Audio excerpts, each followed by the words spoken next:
Hello. It's lunch break time. Time to get in out of the heat. A little bit warm out here today. But the air is good and fresh. Well, there's some things we need to talk over. Sometimes I present things to you like the crazy old lady. That's okay, because some of you can see to the heart of the matter. And you know that through my underlying joke and fun, there's some truth. So let's talk serious today. They tell me that we've got a 400-year drought coming. And some say, oh, it's a judgment of God. Well, whichever it is, we got to be prepared for no water or a little bit of water. The first year that we were on the Cumberland was a drought year. We had enough water for our tomatoes. We chose to grow tomatoes that we grew in Florida heat that didn't require a lot of water.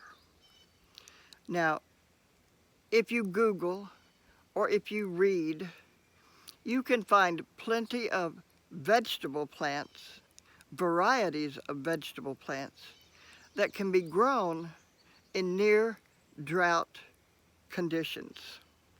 And that's what you need to be looking into.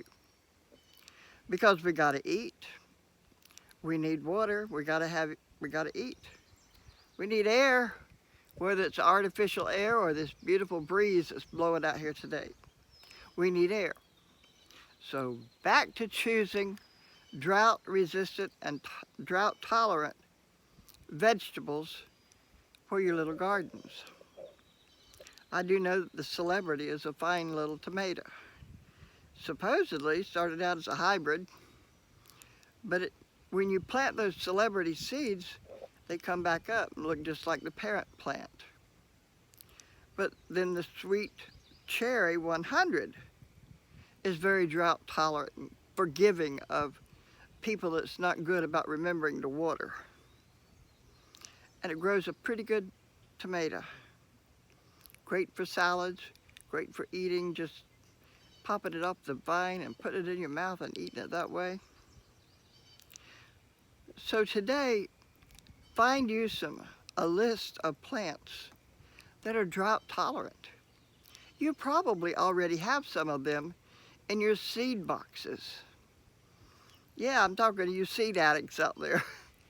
I confess, my name is Betty and I am a seed addict. Seriously.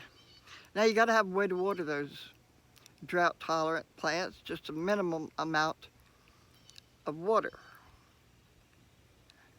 I read about one man that he found out that his plants needed, his tomato plants, as they got larger, they needed 2 cups of water every other day to survive. So he measured out his water and poured it on his tomato plants, and he grew some beautiful tomato plants. You might be wise in doing some of the same thing. Now back to my silly idea of collecting water. I think about that swimming pool idea more and more. Just the smallest kid pool that's 12 feet across and 30 inches tall would give you 1,718 gallons of water. And then the larger pools have even more water. Why not consider that?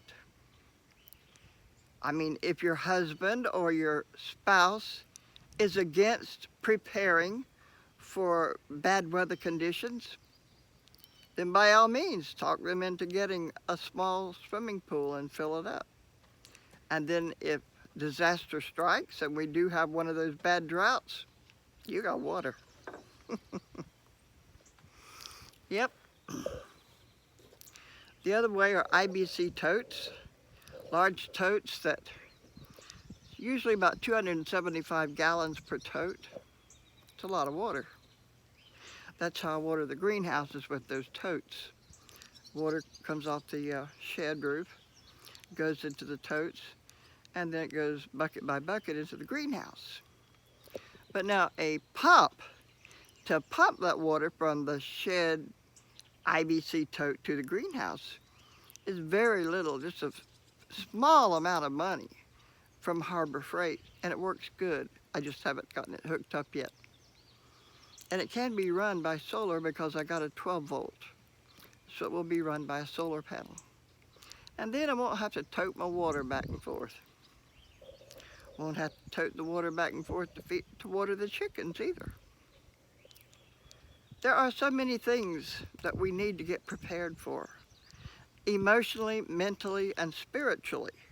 We need to be prepared for whatever is coming down the pike. It could be just simply nature taking its course, because that does happen every now and then, doesn't it? And if it's something more spiritual, get ready for it. Be prepared. But the main thing is, don't freak out. When you freak out and operate in fear, that's whenever things happen that's not good. You never want to work or do anything in fear. Don't grow a garden in fear, it will fail. Don't set up a swimming pool in fear. You might drown. Not really. But don't do anything in fear. So now there are alternative ways to get water without your neighbors thinking you're crazy or that you've gone off the deep end. There are ways to use your greenhouse and your tunnels, your polytunnels, without people thinking you're totally off your rocker. We're going to need those polytunnels. Homestead Aquarius talked about them. We're going to need those because you don't know whether it's going to be cold or hot the next winter. Our weather conditions are changing. Like it or not, they are. Whether you think it's an act of God or whether you think it's just simple weather conditions changing. Get ready, it's coming. Get your greenhouses and your tunnels, your polytunnels. Keep your gardens to where that you can keep them manageable with a small amount of water. With intensive gardening, a 10 by 20 plot, according to the government record, a 10 by 20 plot is enough for 2 people. If there's more than 2 people in your house, then increase that if you're gardening. And if you're not gardening and you don't intend to garden, then you might better be looking at the stores when they have canned goods go on sale and go buy you your own canned goods, because it's coming and you've got to be ready. You've got to be ready and prepared. If you need air like I do, you better be prepared to hook up the contraptions it takes to run them. I don't want to scare you. I don't want to talk doom and gloom. But this is the way it is. A smart person prepares. The ants are a smart animal, smart insect. They prepare for the winter. They don't even have a leader telling them to do that. They are just preparing. And speaking of a leader, look at all the other countries that are preparing for harsh conditions in the future. But have we been told to prepare? Not really. We were told one time to have 6 weeks worth of food in our homes. But to tell you what, you need to prepare. We need air. We need water. We need shelter. And because we're humans with certain modest conditions, we need clothes. God bless you. Have a wonderful day. Please prepare.